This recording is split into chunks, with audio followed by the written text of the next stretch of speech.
Hello and good afternoon, and welcome to the West of Berkshire's Safeguarding Adults Week webinar on hoarding. I know this is a really popular session, so I'm really pleased that we've managed to be able to get the people that we have together to talk about hoarding and their experience. We have got Carole Lee, who is the Principal Occupational Therapist at Reading Borough Council. We've got Gina Smallbone, who is the Hoarding Social Care. I'm looking on my other screen to get your title, Social Care Worker from Reading Borough Council. And we've got Sarah Martin, who's from Hoarding UK, come to do a presentation for us. Thank you to everybody. I'm going to hand over to our three presenters, and you're going to bear with me while I get the presentation up on the screen at the same time. Hello, everybody. So great that you could join us. I'm Carole Lee. I'm the Principal OT for Adults at Reading Borough Council, and I have a particular interest in hoarding. I'm going to talk a little bit about how we've ended up with the hoarding team and take us through some of the work that we had to do to create a hoarding team, and hopefully just cover some of the key areas around hoarding and some of the challenges around mental capacity and how the challenges of working with people with a hoarding disorder. And then after I finished speaking, then Gina's going to talk about a case that she's working on at the moment, which is a super interesting case. And then Sarah from Hoarding UK has very kindly come to talk to us about how you actually work day to day with people with hoarding behaviours, and what they've learned and the challenges. And I think that's going to be really interesting from the horse's mouth. So I'm just going to start off, Marcy, if you wouldn't mind going to slide 3. So I just wanted to really kind of put this one to bed, because interestingly enough, I was in a meeting yesterday where a health colleague said that hoarding isn't a mental health disorder. And I just thought, let's just really put that one to bed. As you can see, it is now recognised as a mental health disorder. There are about 2 to 5% of the population, which is about 102 million people in England, have a hoarding disorder. So this is not a small area of challenge here. And the diagnostic criteria, and this is what makes it a disorder, is that it is, everybody that has a hoarding disorder, they have a persistent difficulty discarding their items. And this is driven by a very strong need to save their items. And if you try and remove their items, they're very distressed. And this then leads to accumulation of clutter. And it can be all sorts of things. It can be rubbish, newspapers, pets. It can be bodily fluids, all sorts of things. You can have dirty and you can have clean hoards. It can be all sorts of things. It can be cars, toys, you name it, all sorts of things. But this, in the end, has a functional impairment on how they manage their lives in their social, their occupational, or other important areas of function. Next slide. The Care Act, which is something that we are all very mindful of, and if we're all from adult social care, this is something we'll be really, following in our day-to-day duties, defines self-neglect as covering a wide range of behaviours, and it can be personal hygiene, health, surroundings, and it includes behaviours such as hoarding. And other definitions, an ability or unwillingness to manage one's personal affairs. And the Care Act in Appendix 1 talks about obsessive hoarding, creating potential mobility and fire risks, refusing to allow access. For example, people from utility companies coming in and ensuring your environment's safe. And the Trafford Safeguarding Board described hoarding as excessive collection, retention of any material to the point that it impedes day-to-day functioning. And there's some of the indicators below. And I think it's really important to remember that hoarding is a disorder and not a lifestyle choice. And I think that's key to how we move forward with supporting hoarders. Next slide, please. We've got the poll. Oh, we're on. We're doing it now, are we? Okay, so So we have a question here around what do you think are if when you're out on visits or when you're working with people, what sort of examples might you find or see that would be an indicator of self-neglect and hoarding that you might observe in people's homes? Has anybody got any examples that they can think of that they've come across? So we've got letters, clutter. Food, yes, food. We had a lady who was very interesting who hoarded bags, I mean, bags and bags and bags of Waitrose shopping. And actually, the whole of her downstairs of her house was full of rotting food in Waitrose carrier bags that she would buy every day from Waitrose and take home and then just leave on the floor. So, you know, fascinating. And in the end, she was unable to remain in the property because the rat infestation was epic. And she actually believed that we had put the rats through the letterbox and that they were not caused by the bags and bags of Waitrose rotting food. So it's a very, very challenging area to work in. Yes, lots of newspapers. Newspapers super popular, and actually Gina will be talking about that later. She's her case example is a lot around newspapers, charity clothes. And it's got worse, I think, with the fact that you can buy online, you can get food delivered, and it definitely became worse during the pandemic. And that's kind of where we started our conversation around hoarding. So some really good examples there. Thank you, everybody. So these are some other examples. Here of situations where, you know, the kind of the obvious one is around not being able to provide your own personal care, but also there's something about, you know, food, people living in real squalor, properties not being maintained. Often we come to find out about hoarding situations where things like the toilets have broken and then the neighbours have complained that the person maybe is getting rid of bodily fluids in the garden. We had a case where someone was using the bin to put all of their toilet waste in the bin because the toilet had stopped working and they wouldn't let anybody in for many different reasons, but sometimes it's shame and embarrassment to mend the toilet. And so that's often when we find out through environmental health or through SCAS or hospital admission, people very rarely will come to you because have got a hoarding disorder and they want support, and that of course makes it even more challenging. The area that often I don't think we think about but is really important is about people they're not attending to medical conditions, they're not going to the doctor, they're not getting the medical support that they should be, they're not being treated for illnesses. And often they will end up in a crisis situation, so they'll end up coming to us when the ambulance service go out to see them. They'll suddenly will be alerted to the fact that they've got a property which is really hoarded, and that might be the first time we know anything about them, because they're very private. A lot of people with a hoarding disorder are very private. You know, they keep themselves to themselves and they are not reaching out for support. And of course, they also seem very capacitated when you talk to people with a hoarding disorder, so makes it even more challenging. Next slide, please. So we have to, in adult social care, we have to make sure that we follow our legal duty, and the Care Act under Section 9 requires an assessment of need.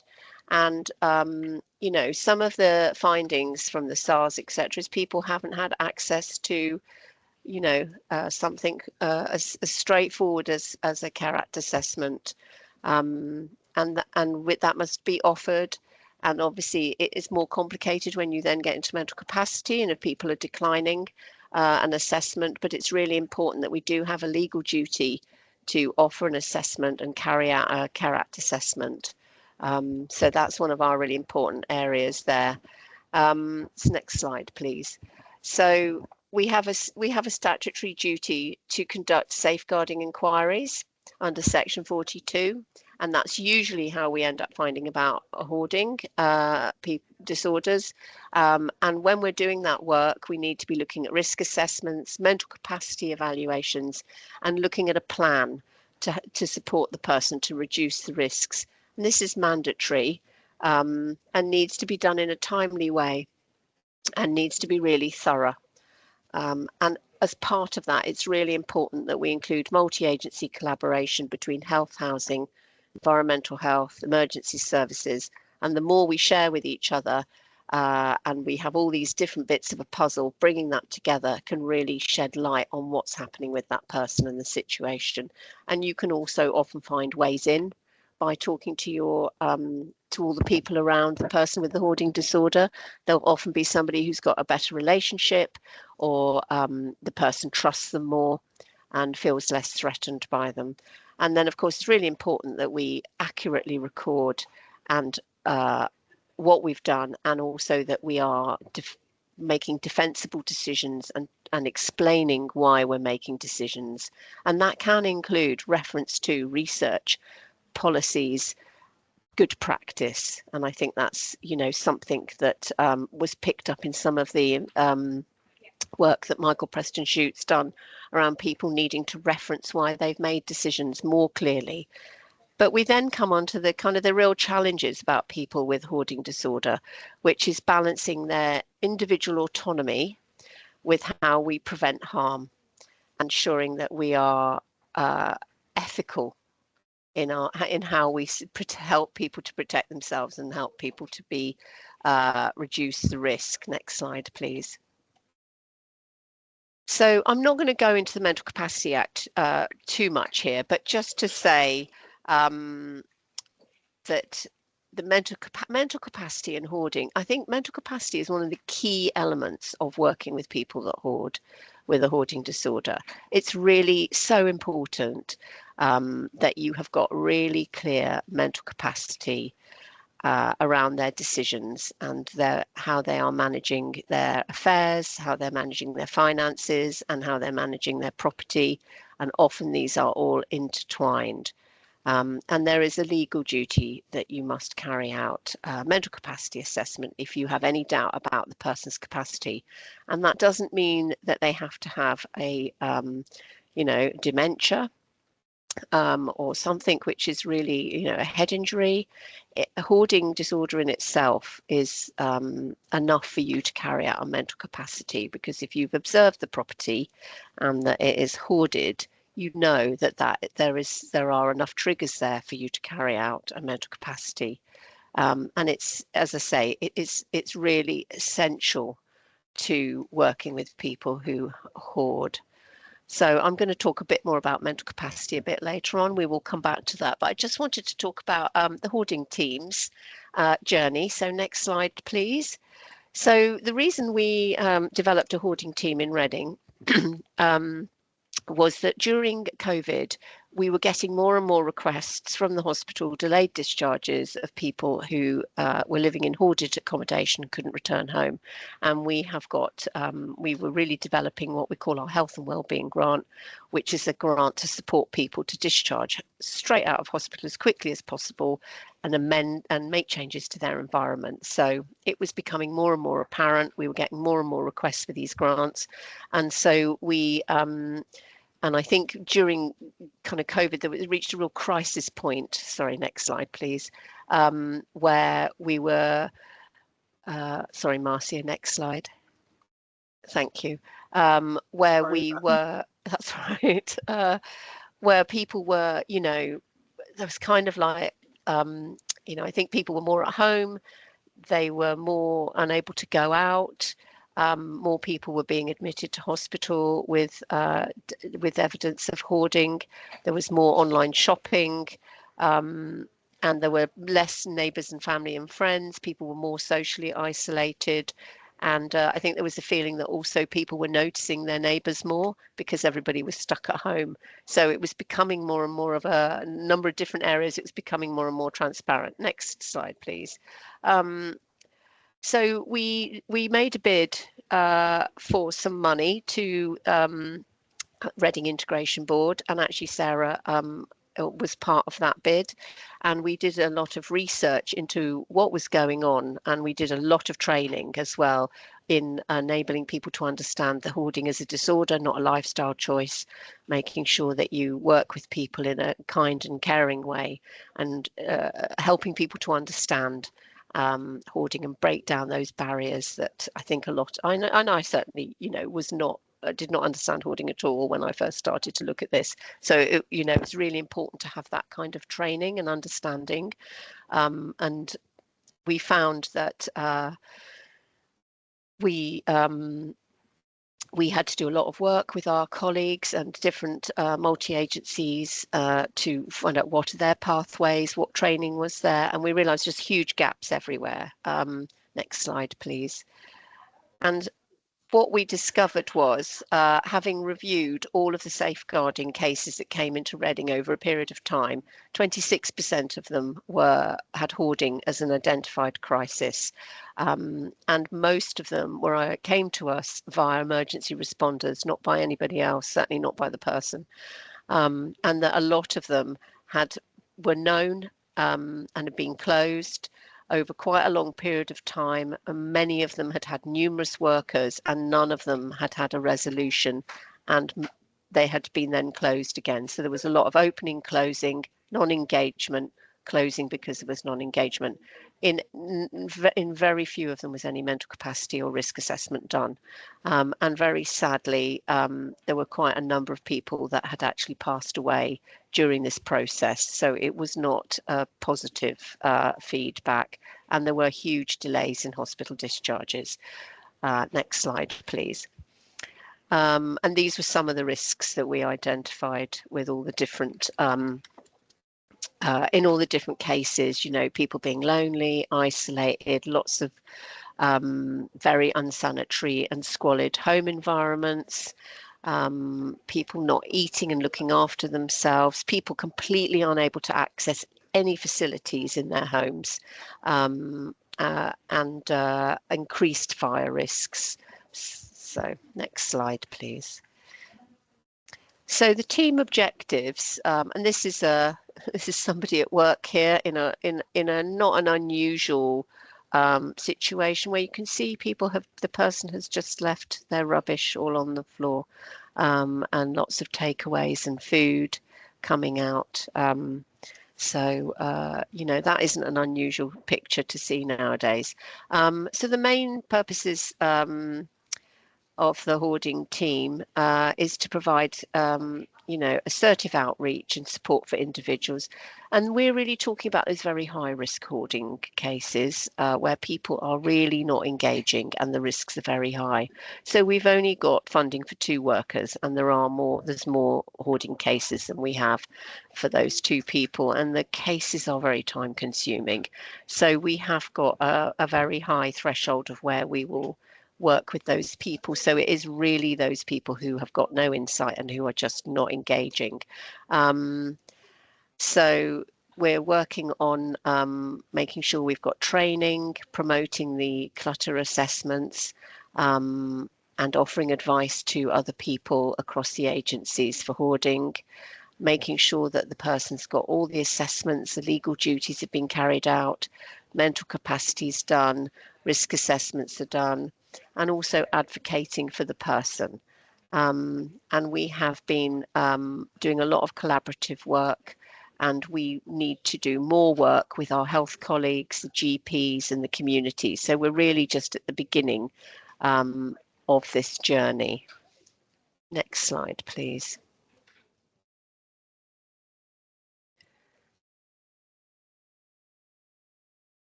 So we have got some real barriers in how that's not a picture from my home, by the way, just so you know. I just wanted to make that clear. That's a gem of a picture, isn't it? So we have got quite a few barriers still. There's still a lot of work to be done. So trying to access specialist psychological services is really an area that in the next year or so we need to be really looking at, because we know that working with people with hoarding behaviours. If you do you help them clear the property, or you do a deep clean, all of that will start again and they will continue to hoard. So there's a lot of unpicking with people and how you support them psychologically to understand where their behaviours come from. And that is something that we do not have at the moment. And we're really trying to work with health to see how we can help people to access those services, because these are not people who will reach out. So that's quite challenging. And there's also, it's tricky really, that because the work is very long, it takes a long time to work with somebody, and obviously that is tricky with resources. And we know that when we work with people, after we've finished working for them, we may have done, like they used to do, well, they still do, hospital discharges, they'll do a deep clean. But unfortunately, about 97% of those people will return to having a hoarding behaviour, and you will see people having deep clean after deep clean after deep clean. And so I think that's really the difficulty, is how do we support people to not, if you like, relapse back into their hoarding behaviours. And there's a lot of work, I think, to break down the barriers between ourselves and all the different services, particularly with the health services, and working out how can we meet their criteria and how can we work together to put people with hoarding disorder at the centre of the services that they need. And that's one of our biggest tasks coming up now. Next slide, please. So this is some of the feedback here that we've had from our stakeholders, if you like, the other people who we've been working with, and they have said that having a specific hoarding team has made a huge difference in how we approach hoarding. And it's really promoting prevention and education, and you know, it's made a really big difference to other people who get stuck with hoarding and don't know how to move it forward, and particularly environmental health colleagues and housing colleagues who are, you know, really want to be able to help people, but it's how do you go about doing that? And the things that we've really learned, well, we know that deep cleans can be traumatizing. We also know that the only way to move and help people is through multidisciplinary working, and that we have to constantly train, offer training, to enable people to understand this disorder. Next slide, please. So these are three of the areas that we are looking at. So we are working with our commissioning teams to find permanent, or a number of different permanent specialist and trained providers, because we know that if you just ask somebody who is I'm sorry about that, there's somebody drilling now. I don't know if you can hear it, hopefully not. Specialist providers, because, you know, if you just use somebody who is goes in and does kind of normal care, or provides sort of domiciliary services, that they are not going to be able to help the person in the way that's needed, because it requires such, you know, a real skill set. We have started a hoarding steering group, which actually we had the first meeting yesterday, which went really well.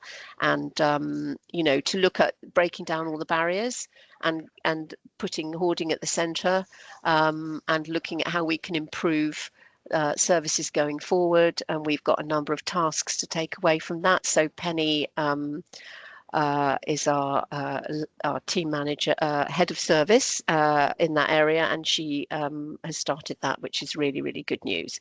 And then the other area, and I think this is where, particularly for social workers, I think it can be, and myself, I know this is where I think it can be really challenging, is about how do we kind of keep the person at the centre and practice ethically and balance self-determination with harm prevention when you're talking to people who very strongly do not see the risks that we see.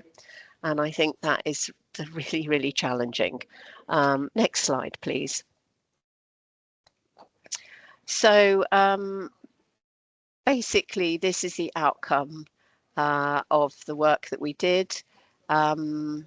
And I think just goes back to the kind of previous slides about all of the good things that came out of the project, and then from the project we got the funding for the 2 posts, and we did see a reduction in people in crisis, because we are working with them longer and hopefully preventing people being admitted in crisis. So I think capturing that data is also really important. So yes, there's just some additional benefits from having a hoarding service and doing that project work. Next slide, please. So this is just for a sort of, if anybody's particularly interested in this, this is the kind of medical model versus the person-centered practice. And there's quite a lot of the research challenges the fact that there is this definition of hoarding, and how that definition and person-centered practice, there can be some kind of conflict between the two, because one focuses very much on the symptoms and doesn't think about the meaning of the possessions, the cultural factor, the trauma history, or why somebody has taken to hoarding to support themselves. So it's very interesting. I won't go into it too much, but if anyone's interested, Michael Preston Shute talks a lot about this, and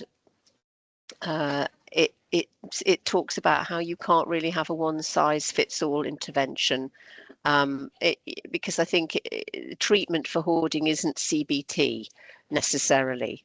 It's much more complicated than that. So I do have a look at that. Next slide. So this is a kind of table which shows you the sort of the challenges between having the DSM-5 approach, which is very much the medical model around hoarding, and having a holistic person-centered approach.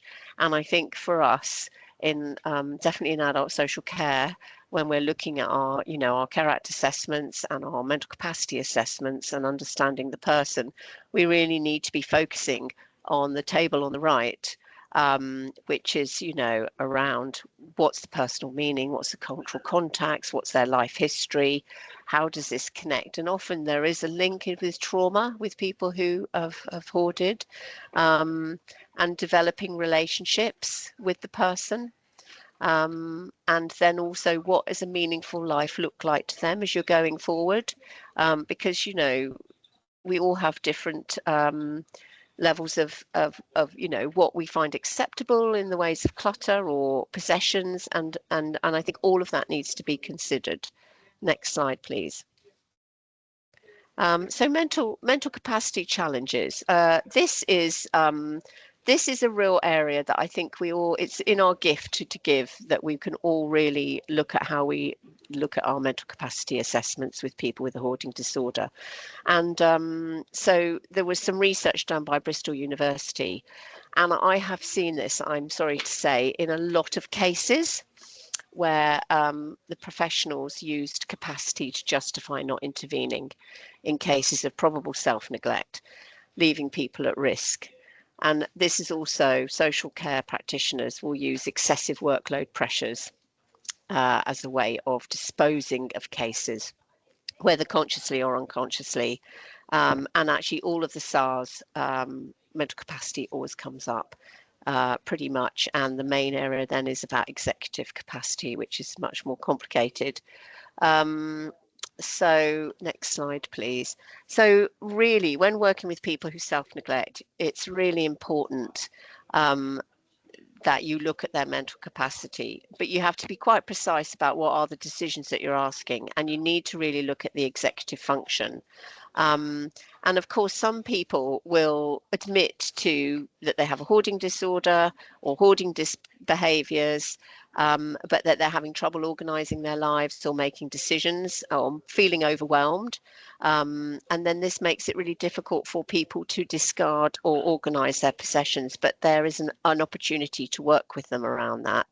But people with really significant hoarding, they often have no self-awareness. They do not see any of the risks, and that is much more difficult to work with, and really important that you look at mental capacity there, because they will probably not be able to initiate or complete tasks or make any decisions, and are incomplete in decision, or the decisions that they're making are not managing their risks at all. Next slide, please.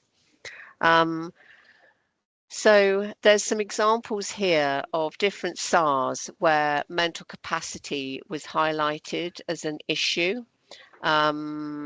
So it's important to realise that some people, their hoarding is such a compulsion and they can't ignore it, and that it overrides making safe decisions.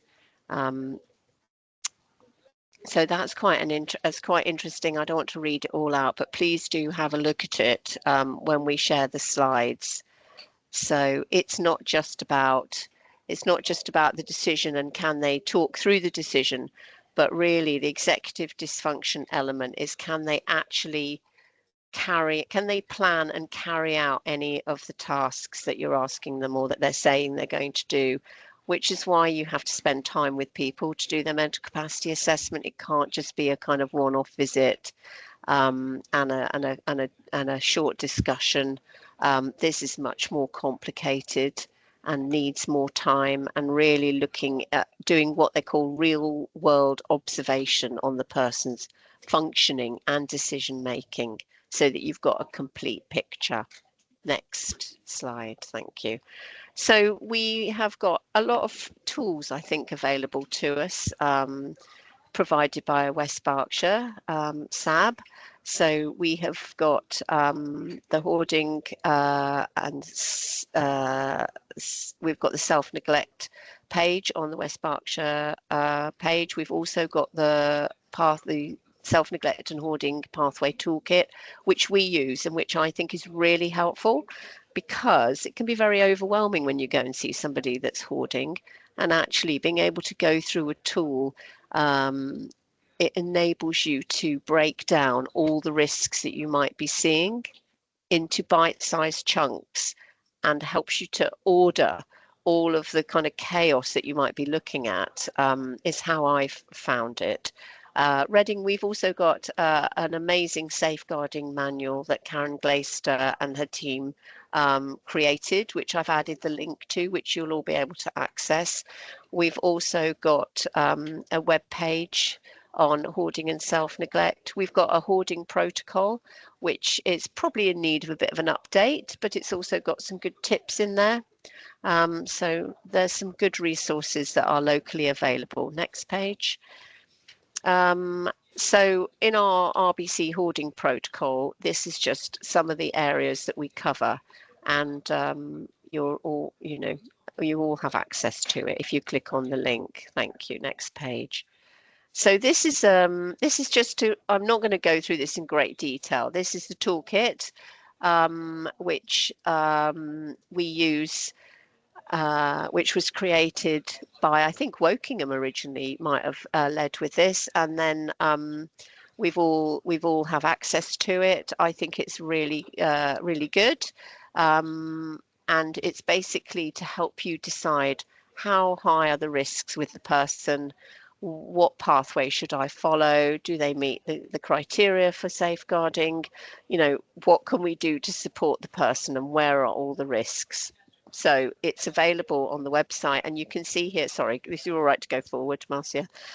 So you see it breaks down people in different subject areas. So this one is about vulnerability, and this is a real person, Bob, and this is all about how he's feeling, and his views, and where in the kind of Care Act element does he fit? Is his kind of where are the risks here? So he was moderate because he did have some insight. He was aware of the situation. He really wanted to engage with us. He wanted to improve this situation for himself. So that really made a huge difference with Bob, which is why it's kind of a moderate and not a high. Next, please. And then this is about the property. And as you can see, the property is high. I mean, literally, this house was falling down. It was privately owned. There were holes everywhere. There were trip hazards. He didn't have any heating. You know, he could hardly access any facilities at all. There was hardly any lighting. There was no furniture. You know, just a very, very depressing, to be honest, situation that this man was in. There was damp, and the whole house was very smelly, and it had no ventilation. It was freezing cold. It just very not how you really want people to be living their lives. So next. So it talks about, and then we got into health and safety. So there were issues with electricity, and the boiler was broken. There was no carbon monoxide. The toilet was usable, so that was a positive. So because he could actually access the toilet and there were no infestations, it wasn't a high, but it was a moderate. Next, please. And then this is about access to different facilities. So he could access quite a few areas of his property. I mean, some people can't access anything. They're literally hoarding themselves out of their homes. So he was a moderate there. And next slide. And then this is impact on others. And sometimes we forget that people who have hoarding disorders live with other people, and it has a massive effect on them. So it's really important to think about them. And also sometimes they have pets who are also maybe neglected, and both of those areas need to be looked at, but this gentleman didn't. So he was sort of fairly low. And then and then this is about the impact on him. So for him, he actually said it had a massive impact on him. So it's really important to capture the person's views. And he was, you know, he was not happy with how his life was. And it was a very sad visit, I think, for the worker. And he was very low in mood. And he actually was saying he felt quite suicidal. So we did contact his GP with him after the visit. So just in case anyone's worried. Next slide, please. So this is the clutter index. So actually Gina's going to kind of talk about her case, and that case is a clutter 9, 8 or 9. So you can see this gives you a really good example of all the different levels of where you could. So we're all talking about the same level of clutter, and that really helps to describe where somebody is. Next, please.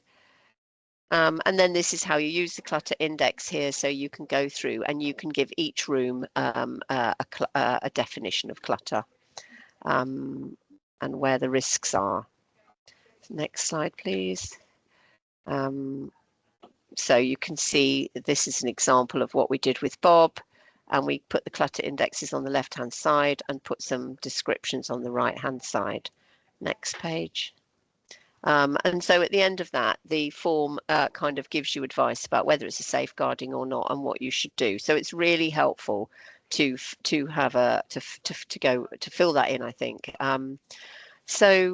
I would recommend doing that for cases, and then you have got your defensible decision-making tool, and you can put it onto your recording system, and it really will help you to show and evidence why you're making certain decisions, why you're concerned about somebody, why you're doing a mental capacity assessment, why you're doing a risk assessment, you know, why you need to work with that person if you're challenged. So this was, there was a safeguarding review of all this. There was a kind of review of all the SARS. There was a review of all the reviews, if you like, conducted by the LGA and ADAS. I'm just going to have a little drink, sorry. And they looked at all of the reviews, and 45% of them were self-neglect.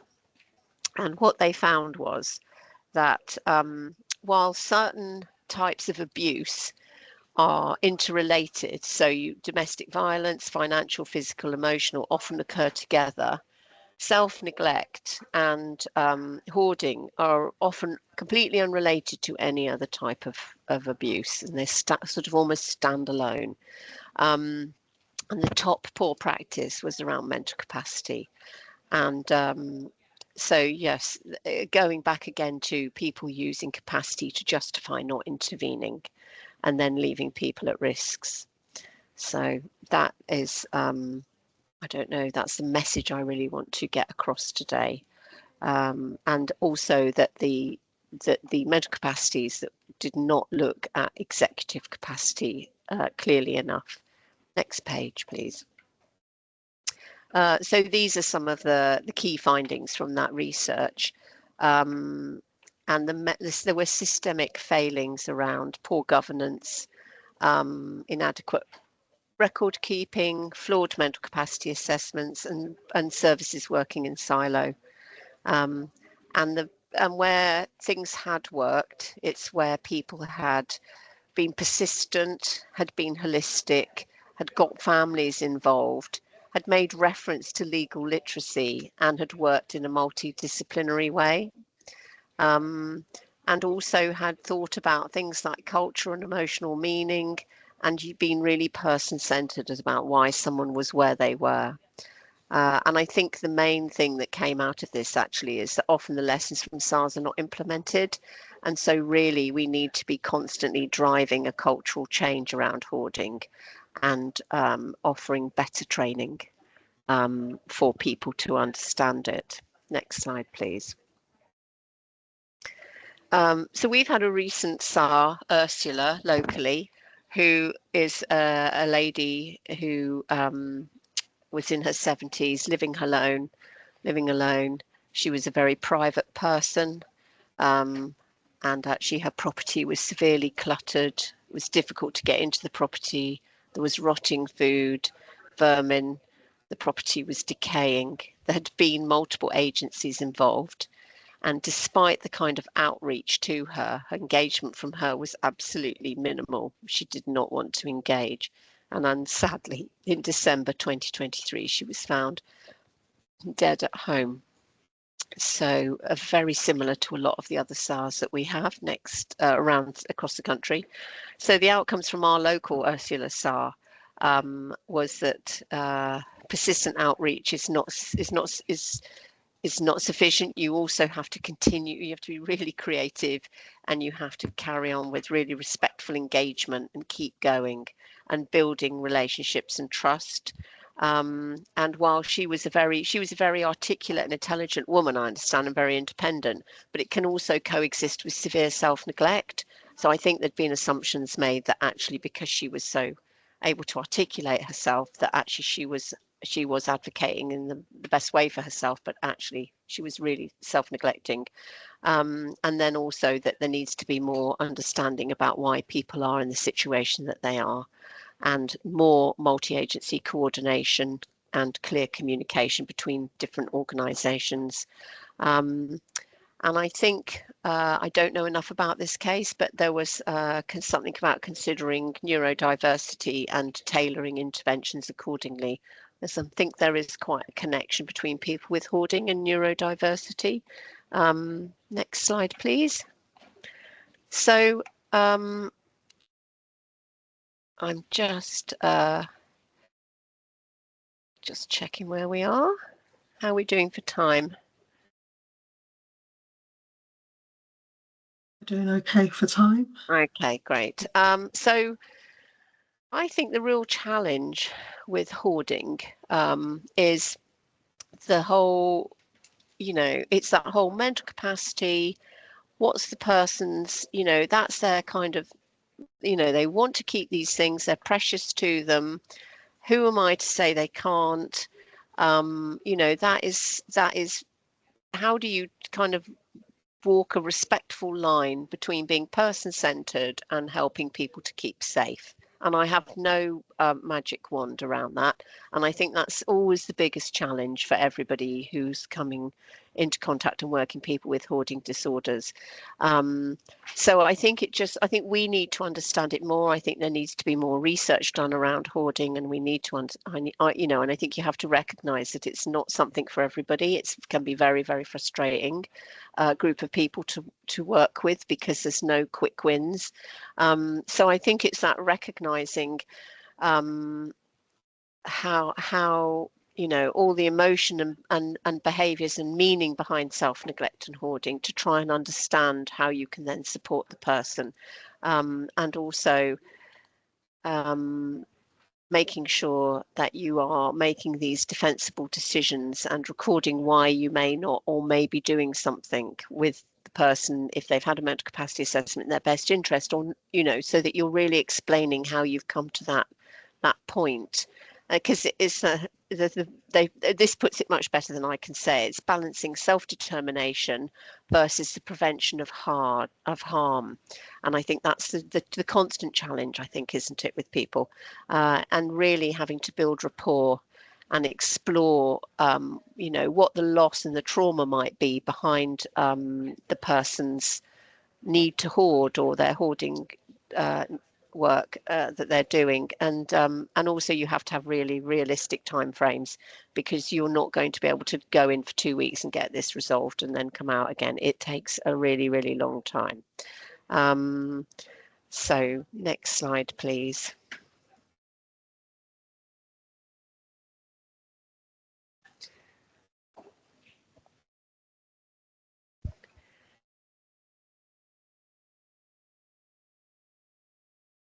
Next slide, please.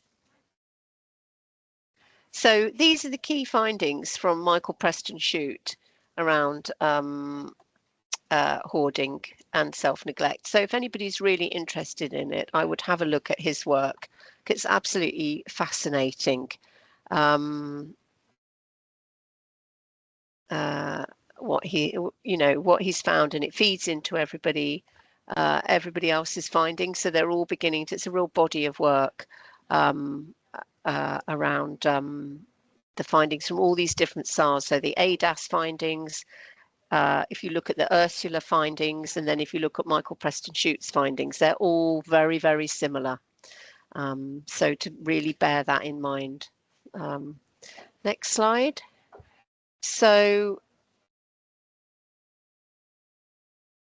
there's a thing called carefrontational questions, which I've never heard before, but which I came across when I was putting these slides together, which I thought was really interesting.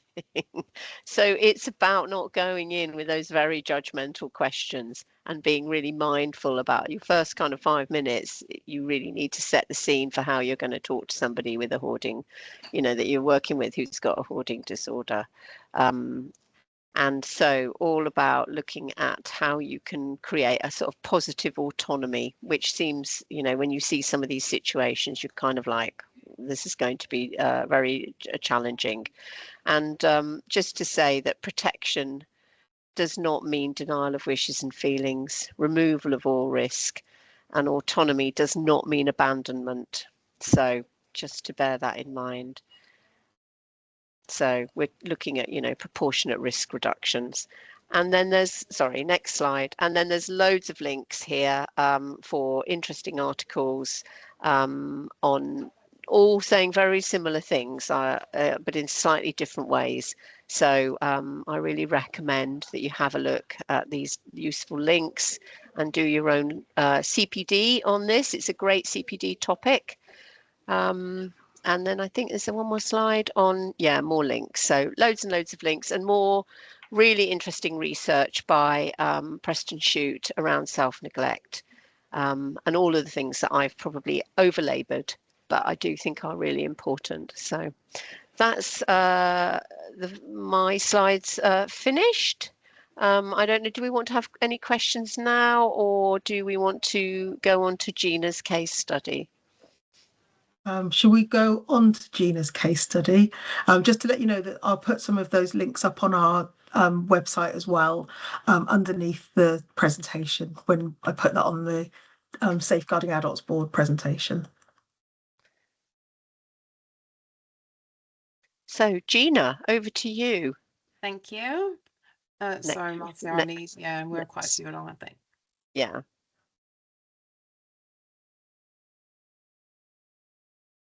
Okay, next slide, please. So just a brief introduction about me again. So I'm Gina, I'm the social care coordinator on the hoarding pathway. I've only been on the pathway since May, and it has been a very exciting few months. Busy, but exciting. So I'm just going to give you a bit of an oversight into one of my cases that I am still working with. As Carole mentioned, they're not quick fixes. These cases take long time. So we will get underway.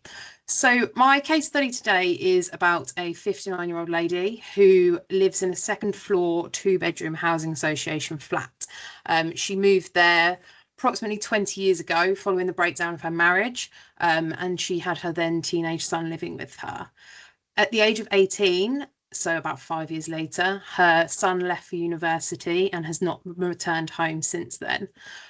Prior to leaving for university, he spent a lot of his time living with his grandparents and had raised concerns to them that mum wasn't perhaps coping and the property was becoming more and more cluttered as days went by.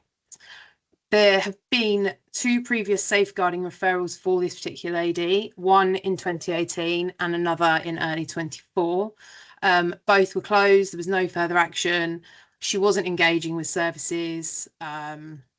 She was very, very hard to get hold of. She wouldn't let anybody in the property.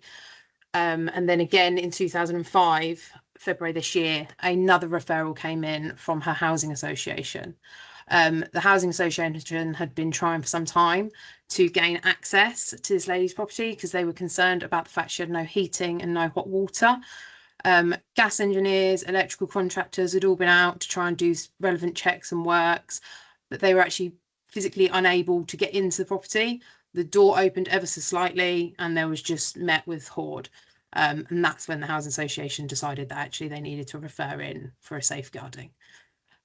So after that, the lady was initially opened with our advice and wellbeing hub. Some work began. They were able to get her to engage, albeit very loosely. But eventually they were able to get this lady to agree to a deep clean. Obviously, as I mentioned, access to this property was near impossible. So there was literally a small place for people to climb in and out. So the deep clean was arranged and therefore the lady had to move out. It became apparent that she probably wasn't meeting any of her needs living within this property. So of course her hoard has now at this point made her homeless. Thankfully, she was able to go and stay with some elderly parents. Eventually in August, the case came to me, simply because the complexity around this lady was growing. The longer she was out of the property, the more issues they were finding. And it very quickly became apparent that she needed further intervention than just a simple deep clean and to return back home. Next slide, please. So when I took over the case, a few of you from Reading are probably quite familiar with Rob Muckley. He had begun with a deep clean. Within a few days, I had a very frantic call from Rob telling me, I need you on site. This is a lot worse than we first thought. To give you a laugh, I was actually in the office that day, not dressed for visits, and had a dress and flip-flops on. Anybody been into hoarded homes, it's not appropriate footwear for a hoard, and dresses are certainly not appropriate for climbing hoards. So on arrival at the property, I was met by a hoard of a cluster scale 9. Rob and his boys had already cleared the hallway, so I was able to access more of the property. The kitchen and the bathroom were inaccessible. There was no access to the toilet. There was no access to cooking facilities. It became apparent that there was also no access for this lady to sleep. Beds have since been found, but initially where she was sleeping, we don't know. A newspaper was located dating back to 2003, so that gives us the indication that this lady's hoard has been going on for a long time. There's approximately 20 years worth of newspapers, magazines, other day-to-day possessions, a lot of possessions from her son's childhood. So we would, part of the reason for her hoard is probably a bit of trauma from the breakdown of her marriage and then her son moving out. As I mentioned, it was a second floor flat, so there's a risk to the lady living in the property, but also those around her. And as you can imagine, the high fire risk from newspapers was just astronomical. So following my initial visit with Rob, I contacted this lady and her parents and went to visit at her parents' property. It very quickly became clear to me that this lady had absolutely no insight into her hoard. She didn't understand the risk, and she was mostly frustrated by the fact that she'd been removed from her home and couldn't just be left alone to live like this. To her, this was normal. To us, yes, they're newspapers, they're magazines, but to her, they were her possessions and they were precious to her. So very quickly I became aware that she was going to need some long-term intervention. Next slide, please. So these are now some photos. The one on the left is her bedroom, and that is all that hoard there is directly on top of her bed. And the other photo was her son's room. So when I visited her, I asked her where she was sleeping. She was adamant that she was sleeping in her bed and that she had a perfectly fine bed to sleep in. Next slide, please, Marcia. So this is the kitchen. Again, no access to any cooking facilities. You can just about see a little microwave on the photo on the right. But again, she couldn't access that, and any access to any cooker would have just been a disaster waiting to happen. Next slide, please. Blurry photo, but this is her bathroom. I showed this lady the photo when I was with her, and she was still adamant that she was using her bathroom. As you can see, there was no possible access to the facilities there. Next slide, please. This is the lounge, so this is midway through works, hence the workman's buckets. This lady still now keeps telling me that she wants to get home to watch her programmes because she's got lots recorded. As you can see from the photos, the view of the television is extremely restricted just because of the level of hoard. There are still bags of newspapers at this property because this lady had put sticky notes on many of her items that she wanted to keep, and some of those items aren't just bags of newspapers. Next slide, please, Marcia. Okay, so the challenges we had with this lady, she was very adverse to any intervention, be it us, health professionals, fire or rescue. Prior to her hoarding herself out of her home, the fire and rescue service went out and they were able to just get a hand in the door and place some smoke detection just on the inside of her door. She'd spent years of refusing entry to any contractors from the housing association. So essentially she'd completely isolated herself from anybody that had any power to help her from any perspective. She has a high level of rent arrears. So obviously rent arrears puts you in breach of a tenancy. For those that don't know, hoarding also is a breach of tenancies. So the housing association had pursued a court order, and that is still in place at the moment. The threats for eviction have now stopped. I'm having to have monthly meetings with the housing association, basically reassuring them that works are in place. She's not going to be allowed to just go back home and re-hoard. She will have the relevant support in place. And that's going to be a long ongoing thing between me and the housing association, because obviously the last thing we want is for this lady to become homeless because of her hoarding. This lady has no funds at all to contribute to any of her interventions, and she receives a very minimal amount of universal credit, which barely is enough to cover her food and bills, and she will regularly prioritise buying newspapers over putting food on her table. Due to her not engaging with health professionals, her UC is actually at a lower rate because, as far as they are concerned, along with the job centre, this lady could hold down a job. It very quickly became apparent to me that working isn't an option. So we still have an ongoing challenge of trying to get this lady to see her GP. She hasn't seen a GP in about 10 years and is still very adamant that she doesn't need to, despite having quite noticeable physical health problems as well. Next slide, please. So, back one. So the steps that have been taken, there's some large figures on here, which are probably quite shocking to most. So the clearance of the hoard, and I stress that the clearance is just removing possessions that this lady didn't want, has totaled approximately £17,000 before any VAT has been added. Prior to my involvement, the Health and Wellbeing Hub did apply to the Health and Wellbeing Grant, and that was successful. So that covered £5,000. And the Housing Association agreed to pay another £5,000, although it is apparent that they are likely to recharge that to Our Lady. So that will go on top of her already astronomical rent arrears. She's had an 8 weeks funded B&B stay. Obviously, I did mention earlier on that in the interim she was staying with parents. However, she had a couple of days with her son, and her mum took the decision to throw a bag of newspapers away, thinking that she was helping her daughter, when actually her daughter was extremely distressed by this. She was very angry. She felt that her mum had invaded her privacy and just couldn't understand why she thought they were rubbish. On that particular day, I had a very tearful phone call from her mum at 8:30 in the morning because she was very, very distressed by the whole situation and nobody knew where to turn with her. But yeah, to her, those newspapers were a vital part of her life and she couldn't understand why they'd been thrown away. So following the initial clearance of the flat, so bearing in mind we've got a hoard of 20 years of newspapers, as you can imagine, 20 years of newspapers compacted on themselves becomes extremely heavy. So, you know, the initial clearance has not been enough for this property. The flat remains inhabitable at this time. Most areas within the home are unsanitary and there is high levels of damage to various areas. Appliances are damaged, kitchen doors are hanging off, the toilet is damaged. There's just damage in most areas. Beds are damaged, the lot.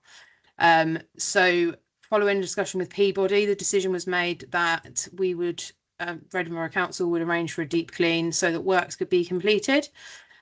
So on top of that 17,000, we've now spent a further 1,800 to get this property cleaned. The Housing Association now have a work plan laid out, and they are in there as we speak doing the relevant repairs. Sadly, again, this is something that they are going to charge back to this lady because they claim that the damage to the property was intentional.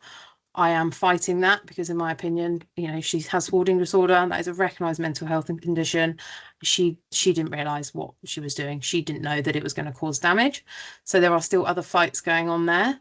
And due to the level of the rent arrears and the fact, as I mentioned earlier, she prefers to buy newspapers before food, an MCA was carried out around managing her finances and managing her tenancy. And because this indicated a lack of capacity, she's now being referred to the deputies, and they will be able to manage her finances going forward. This has played a part in Peabody, the Housing Association, holding on any eviction process because where her money will be managed, they've got the reassurance that their rent will be paid. And a DHP application has also been completed to hopefully clear a portion of her rent arrears or help with her rent each week. Next slide, please. Okay, so as a result of the ongoing works, Royal Berkshire Fire and Rescue Service have been out again whilst the property is empty and have put a number of smoke detections and carbon monoxide in place so that we have all the fire prevention in place for when she goes home. This lady currently remains engaged with our services. I've had many home visits. I've met her in town for coffee, persevered a lot to build a rapport with her and just enable her to feel safe and have trust. I think with hoarders, they don't trust us because they do think we're just going to throw all their possessions away. And obviously that's not part of the service we provide. We're here to support them. Following the B&B stay, she has been able to rebuild the relationship with her parents. Her sister is currently over from Australia and they've actually been able to have proper family time without the stress of what's going on within her property and worries about her arguing with her mum. So that's a real positive for the family. So next week, she will finally be returning home. She was moved out of her property in late July, early August, thinking initially she would just be out of the property for 7 days. We're nearing 6 months. So the property will be safe for her. It will be clean. All the repairs would have been done. And she will then get 2 weekly visits from specialist hoarding support. That will help her to go through any of the belongings that she's kept following the deep clean and the clearance and anything, you know, to stop her hoarding in the future, because we're very aware that we still need to tackle the issue of buying newspapers before food. And then the works to complete with the kitchen and bathroom to make sure that they're safe for her to use. Next slide, please. So this is just the current state of the kitchen. It has been cleaned now. I've received photos this morning, but just to give you an idea of what damage a hoard can do to a property. So when you have a hoarded property, don't think that clearing it is the answer always. There's normally some surprises underneath the hoard. Next slide. So next steps, we'll be assisting this lady to return home. Obviously, we need to be mindful of the fact that the property is very different to when she left it. She left it and crawled through a crack in the door over her hoard. So this is potentially going to unleash a whole load of distress for her. And we need to be mindful of that. We need to make sure she's supported when she gets home. A couple more MCAs will be done. One to understand if, you know, what her understanding is with her hoarding and the risks associated around this, and another around her healthcare and support needs. The ongoing specialised hoarding support to ensure she doesn't build that hoard up again, and to assist her with sorting out the possessions that she's kept. We've been able to use Percy Bilton, the local charity, and have been able to obtain a new cooker for her because hers was severely damaged from the hoard, and the hoarding specialist that we're working with has got her a fridge freezer and a bed and a mattress. There's going to be support in getting this lady seen by a GP. I'm nearly there with getting her to agree to a physical health check, which will just be vital for her, particularly in terms of her finances as well. And then there will be regular check-ins for me for a long time ongoing, just to keep that trust and rapport, because the last thing we need with people like this is for them to just fall off the radar, and then in 10 years' time we're back to square one again. Next slide. Thank you very much, Thank Gina. you. I'm going to suggest that we move on to Sarah and do the questions at the end, because I don't want to miss out on Sarah's presentation, if that's okay. But yeah, well done, Gina. Thank you. Introducing Sarah Martin. Hello, everybody. So yeah, thank you for having me here. So I'm Sarah. I have a background as a social worker and then became involved in the hoarding world, and then set up a community interest company. We're Hoarding Disorders UK. There is also a Hoarding UK, who are a separate organisation who don't have sort of much presence in this area, but yeah, and we've got a website, Hoarding Disorders UK, so have a look on that if you want to find out anything else about us. And the next slide, please. So really, yeah, what have we learned? So I work with my colleague Amber, and we work in and around Berkshire in people's homes. Yeah, we have learnt loads, and we are still learning every single day. Just echoing really what Carole and Gina have said, but it's, you know, managing risk is paramount, and it is that balance between the risk and then an individual's autonomy and, you know, the right to live as they want to live. Also, it's been mentioned before, but shame is a massive thing for individuals, and I think just not to underestimate that. You know, it's a huge thing having people in their homes. They've often, you know, people with hoarding behaviour have often managed to keep people well away from their homes for a really long time. And I think that one of the really interesting things, one of the things that Carole picked out about a very large percentage of people are the homeowners. So they're individuals who've managed to not have people coming to their home. I think where people are in local authority or housing association properties, there often are people trying to make contact and come in and do gas checks and all those sorts of things. But where people are home owners, they can keep people away for a really long time. And also, Carole said this, but clean and clears are not effective in the long run. Sometimes they have to happen, but actually, you know, they have a really, really high failure rate. They're very expensive, and they do re-traumatize people. Often, you know, there's a lot of trauma going on, and that's what's led to the behaviour in the first instance. And then a clean and clear can just add to that trauma, and it can make future work more difficult. Very often when Amber and I are in people's homes, you know, they will talk about the time the house was cleared and all the things they lost, and they can remember all the things they lost, and they're absolutely terrified that it's going to happen again. And that's a huge barrier to getting in there and doing that really slow work that Gina was talking about. And trust, yeah, just really, really important that they can trust you. So, you know, we let people make decisions about each and every single item and absolutely adhere to that. So there's no sneaking a dirty tissue in a bag. Literally, you just are working under people's instruction and doing what they want to happen, because once that tissue gone in that bag and they've seen you do it, you've just instantly lost that trust. So, you know, be really mindful about retaining trust. And what we've learned as well, there are as many reasons behind someone's relationships with their belongings as there are individuals that we meet. So it's completely, there are themes, there are similarities, but, you know, as is pretty obvious to say it really, but everybody is completely different, and their stories are different, and their reasons and their thinking are different. And, you know, we do know it's a response to one or many traumas and life events, and sometimes it can just be that perfect storm. So it can be things like Gina's mentioned, you know, empty nest, divorce, loss of a job, illness, and sometimes, you know, we can cope with one of those things, we can cope with two of those things, but then it becomes unmanageable, and it's that perfect storm. And what we're also realizing is that some individuals will have quite a clear understanding about their behavior and its causes. You know, they'll be able to look back and think, actually, oh, that event was the trigger. Or other people have absolutely no understanding, and like Gina's just talked to about the person that she's just mentioned, that they're not seeing what we're seeing, and so it's not a problem even. And the fact that people can't access the bathroom or the kitchen, it's not, they're not understanding that that's a problem or that it's a risk. Next slide, please. Yeah, so also what we've learned, sometimes the time just isn't right.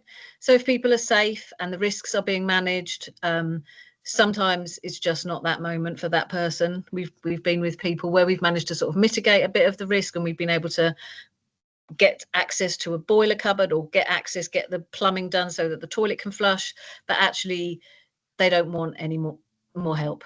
The time, then, you know, that time is not the right time. And a really massive one is recognizing and acknowledging achievements. I think that's really important for us as workers, because I think you can sometimes, certainly initially when I went into homes, I just thought, oh, well, that's really, we can do this room in 4 visits, it'll be fine, and it'll all be, you know.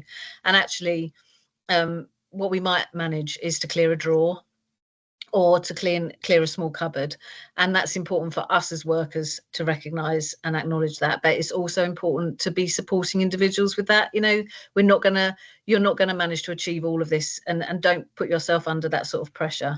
So be really mindful of, you know, acknowledging whatever that achievement is, and yeah, as I say, managing our expectations. And I think, you know, Carole and Gina have been really clear that this is not a sprint, it's a marathon. But, you know, managing those expectations, these things can't be done in weeks, days, months, often, maybe it's years. So that's quite a changing way of thinking, I think, but actually that is the reality. And I think something that we're really seeing a lot more of, and the more we're getting to know people that we're working with, is that often what we're seeing is chronic disorganisation rather than hoarding behaviour. And so that people haven't got those emotional attachments to the belongings, but they're just unable to, people are overwhelmed and don't know where to start. Often it can be linked with some neurodiversity, but not always. It can be linked with all sorts of other things. You know, as I say, things happen, life events happen, people become ill, whatever, and it can just be absolute overwhelm and chronic disorganisation, and just not even being able to think about how to organise something. And we often talk about putting a wash on, and actually the stages that are involved in putting some washing in. And, you know, the whole business about, do you put it, the colours and the whites, and what soap powder do you use, what number of wash do you put it on, then you've got to remember to get it out of the washing machine, then you've got to remember to dry it, then you've got, when it's been dried, you've got to remember to put it away. Like, all of those stages are really actually quite overwhelming for people when they're struggling. Next slide, please.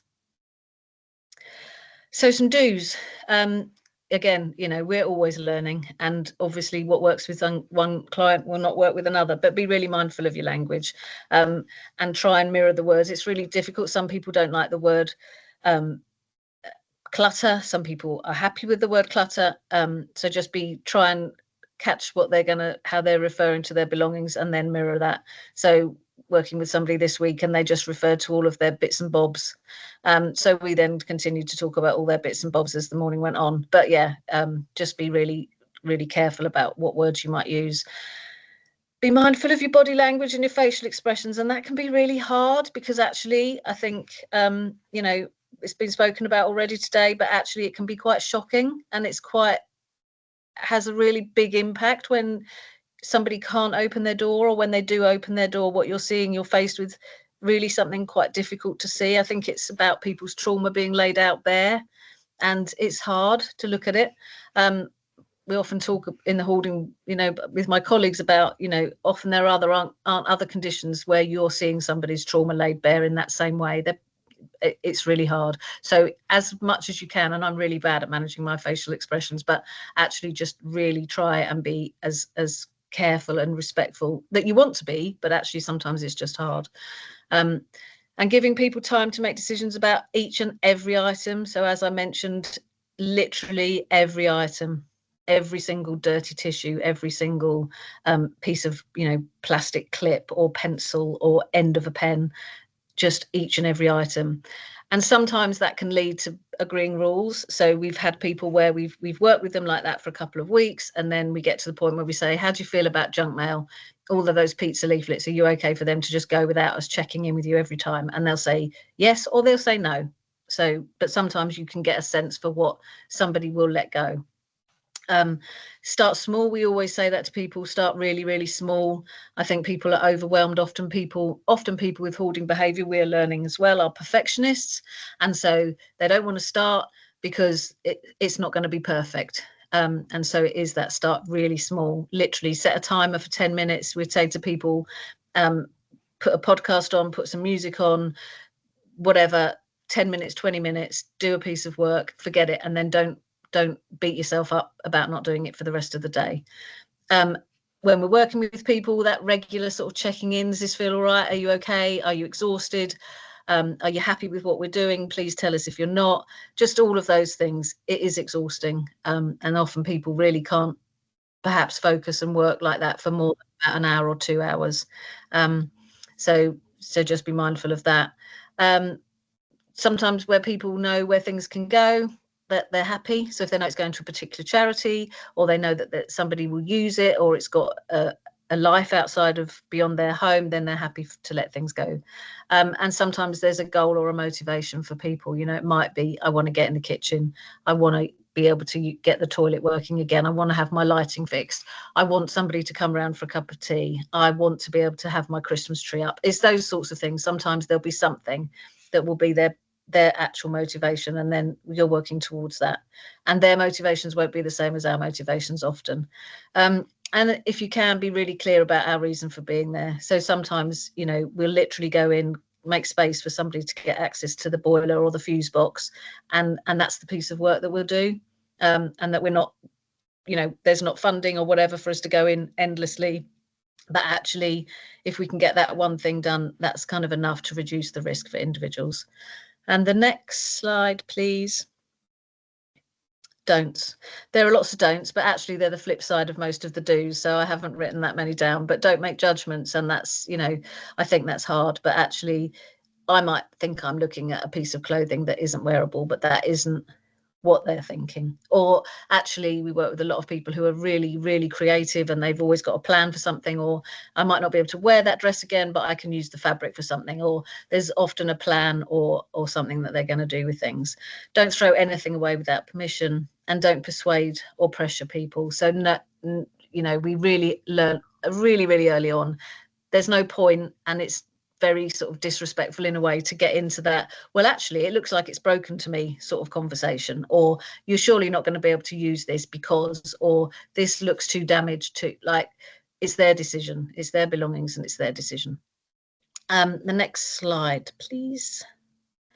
So yeah, our priorities as an organisation is risk, being really mindful of the risk to individuals, others who are living in the home, which has been mentioned, and neighbours, and all of those things. So that's sort of paramount, really.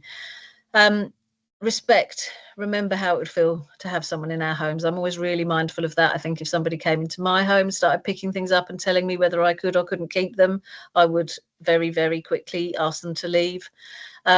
Relationships, I think, it's been spoken about already, but it's absolutely crucial.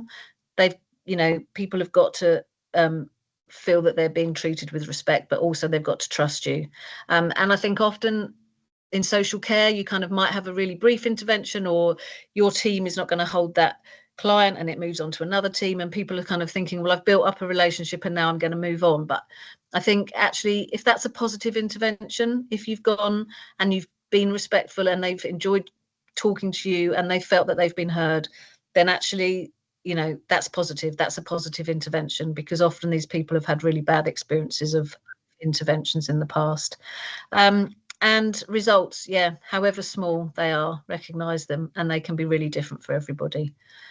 And I think maybe we're just on the questions. Yeah, thank you. Thanks, everyone. So yeah, we're Hoarding Disorders UK. There's loads of stuff on our website as well. Thank you, Sarah. Thank you, Gina, and thank you, Carole, as well. So I'd like to invite any questions at this point.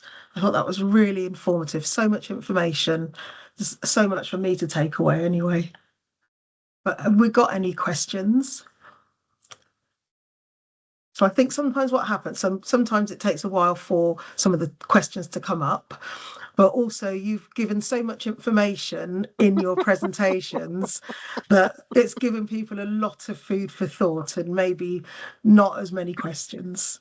So I would really suggest that it's a great CPD topic, and having a read of all of the information from Michael Preston Shute and all of the findings around the SARS, because we're in a little bit of a groundhog day, really, where we keep having SARS which say the same thing, and people's practice and how we approach, we really have to keep going back and looking at what we're doing. And what Gina, Sarah have talked about is, it's not necessarily rockets, it's really good practice, but it's something that we can all do. It's not, it's not impossible to try and deliver that kind of approach. So I do a little bit of reading around the subject. I definitely recommend. It's a fascinating area.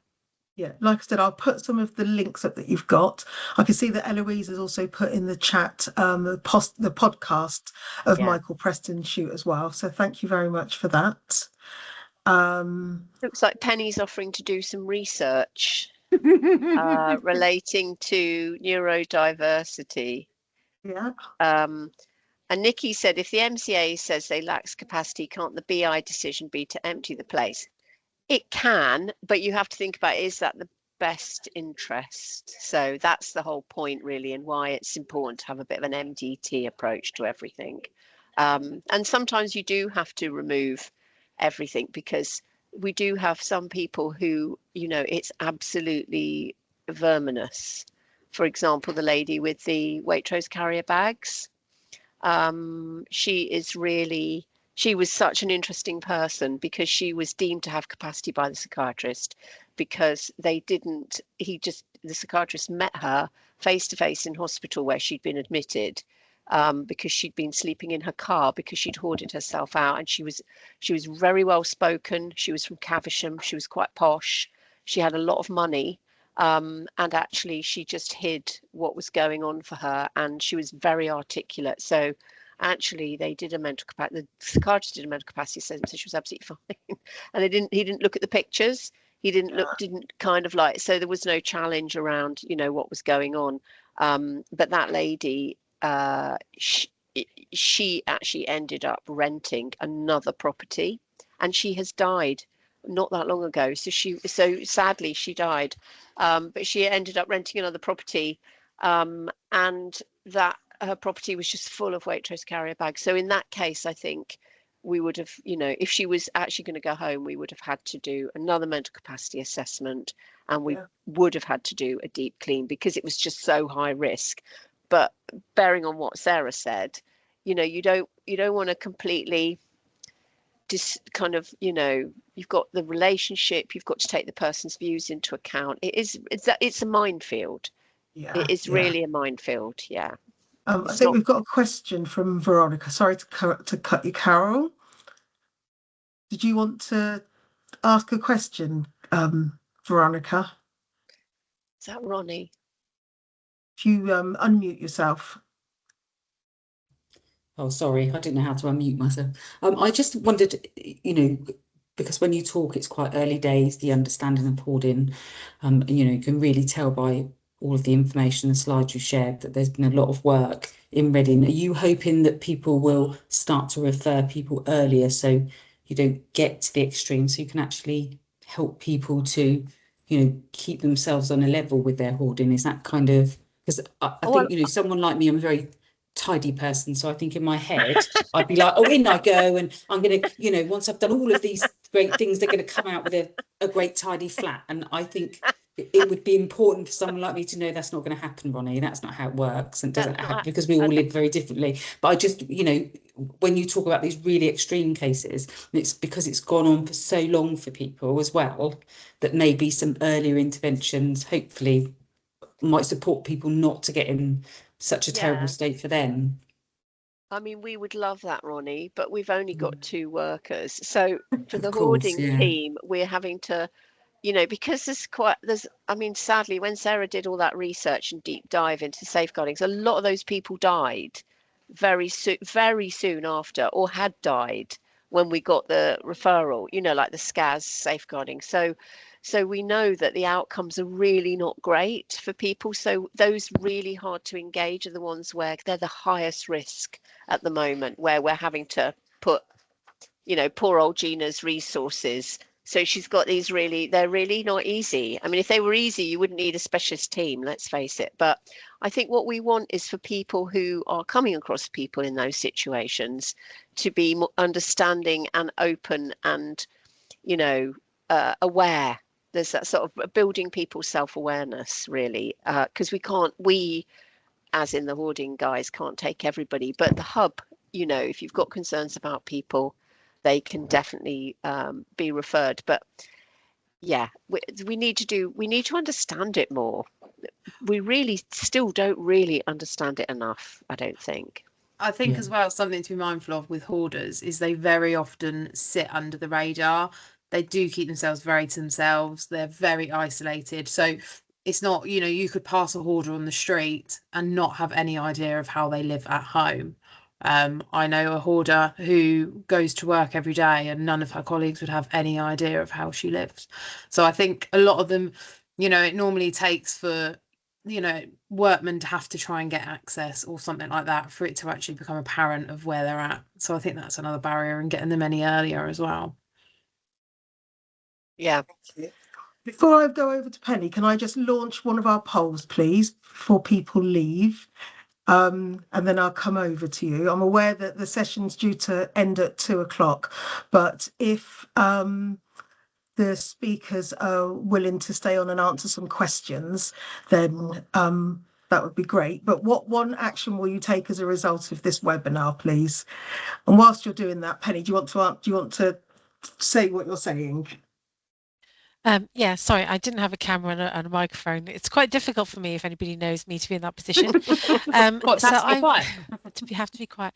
So I'm Penny Conway, for if anybody doesn't know me, and I'm the interim head of service for Living Well, which covers hoarding. So I really enjoyed that. Thank you. I haven't met you, Sarah, so it's really nice to hear and see you, and it's really a lot of food for thought.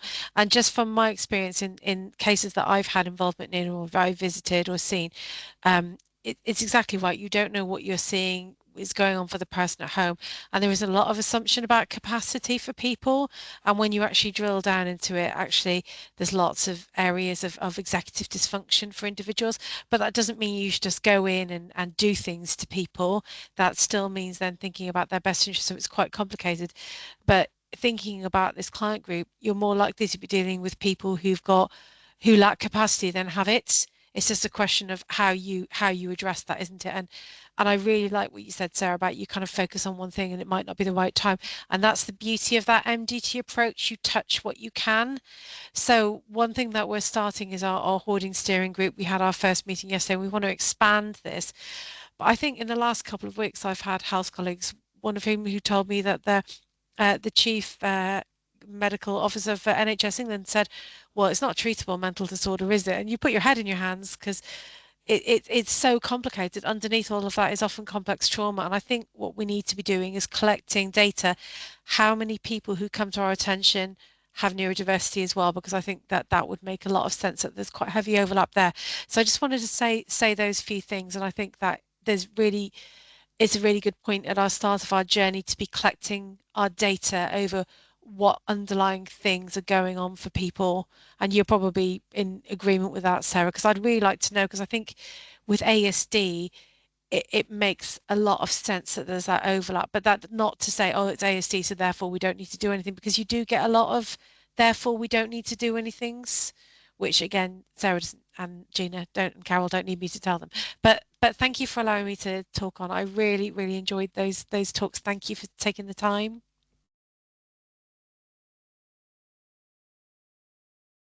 Thank you very much. So with that, I'd like to say a big thank you to Gina and Carole and Sue. Yeah, I agree with the comments. I don't know if you've seen the comments in the chat, but you know, the feedback is really positive. The work that you're doing is really positive as well.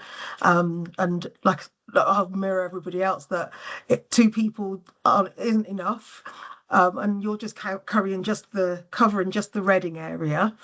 We are hoping as a Safeguarding Adults board to actually address some of those actions from the Ursula SAR. This being one of the things from the Ursula SAR is to have sessions like this, but to make sure that we've got protocols that cover the whole area as well. So yeah, thank you very much, and I hope that I'll work with you all again. Thank you.